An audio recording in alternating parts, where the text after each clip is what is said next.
Attacks on police officers reach huge new proportions, with some saying they're the victim of violence on a daily basis. It's an epidemic affecting the country, and as to why it's happening, I'm afraid I can't answer. There are now more reports of more than 60 assaults on officers every week in the North West.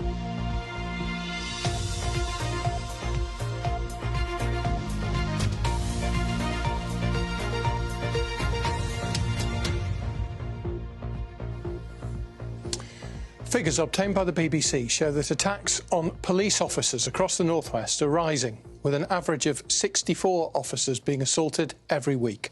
A BBC North West investigation has been told that incidents are an epidemic, with officers describing how they've been punched, kicked, headbutted and spat at while simply doing their jobs. Dan O'Donoghue's report includes some bits that you may find upsetting. Arriving at a hotel in rural Cumbria, PC's Ruth Coates and Michael Doyle believe they're on a routine call-out. Hiya. Hi there, my name is obviously a call. We were told that there was a male who was acting very strangely at the hotel and he'd smashed a window. So we were just attending a very normal job of a criminal damage. I got an inkling that there was something not quite right about the man. Hiya. The man is Mustafa Osman, and staff want him to leave. Surrender. He's a threat to every one of us here. Yeah. Osman becomes hostile as the officers approach. No, listen to me. Don't touch me. No, it's 20 past midnight. You're under arrest on suspicion. Pack it in. Pack it in! As soon as I've grabbed his left arm, I felt the most excruciating pain. And then I realised that he was like savagely biting through my right arm. PC Doyle breaks his partner free, but opens himself up to attack. Despite being tasered 3 times and having a can of pepper spray unloaded in his face, Osman stays firmly clamped to PC Doyle. The members of staff, luckily, were helping us, and it took 5 of us to manage to get him to restrain him.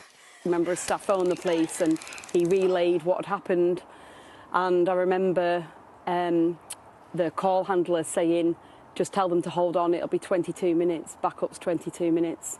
I've still got the scar today to remind me of that every day. You know, that does have an impact on you. The attack on PC's Coates and Doyle is one of more than 11,000 reported by officers in our region over the last 3.5 years. In places like Cheshire, assaults are up 27%, and in Cumbria, the figure is 22%, both more than double the increase seen nationally. And in the riots which followed this summer's fatal Southport knife attack, officers suffered cuts, bruises and broken bones, with almost 100 reporting injuries. These are sons and daughters, mothers and fathers who come to work to do the best job that they possibly can. They're getting spat at, they're getting blood spat in their face, they're getting kicked, they're getting headbutted, they're getting punched. It's an epidemic affecting the country, and as to why it's happening, I'm afraid I can't answer. The government say attacks on emergency service workers can carry up to 2 years in prison. Osman, who was staying in the hotel while his asylum application was processed, was jailed for 4.5 years.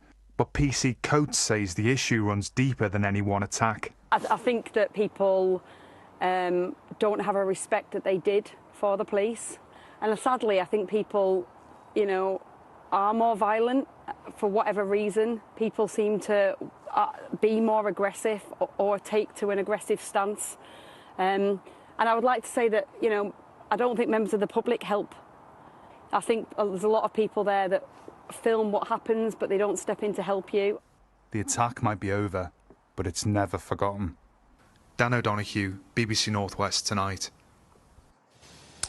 Well, Brian Booth is the acting Deputy National Chair of the Police Federation, which of course represents officers. I asked him why he thinks assaults on police officers have gone up.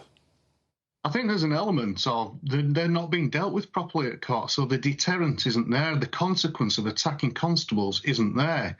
And if they get dealt with at court properly and get given just sentences, then that would mean there will be that element of, shall I attack this officer? I might not. It's the deterrent we are trying to get to. Do you think the police officers have the tools that they need to protect themselves? And by that, I'm thinking of a you know, a female police officer who may be small in stature, trying to tackle a man who's considerably bigger, vastly stronger, and bravely does her job, but is always on a, you know, is on the back foot effectively, physically.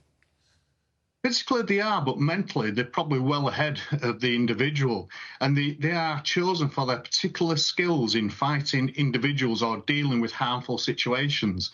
And the Federation would absolutely advocate any technology that would assist to actually give us the upper hand. Superior weaponry, superior tactics and superior numbers are probably key to it all. Talk about weaponry. What do you mean by superior weaponry? Well, there's lots of new technology coming onto the market and currently being tested. So we've seen recently a glove which very much you put pressure on with the glove and it gives an electric charge, a bit like a taser, but you're able to control the offender a bit better and it's not looking like a taser. That kind of technology would be able to assist officers a lot better. And just a final thought, we hear the officer in the report talk about the fact the public are very good at filming it on their phones but don't often get involved to help. I suppose if you're a member of the public, it's a difficult situation to be in, but there's actually quite a clear guidance here, isn't there? Yes, this is where the public can really support us and come to our assistance.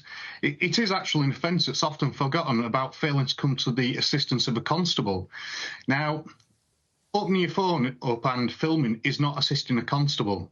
Going there assisting, perhaps trying to restrain the violent individual, that's assisting a constable. But the officer will give you some direction at the scene. Brian Booth from the Police Federation, thank you very much indeed for talking to us.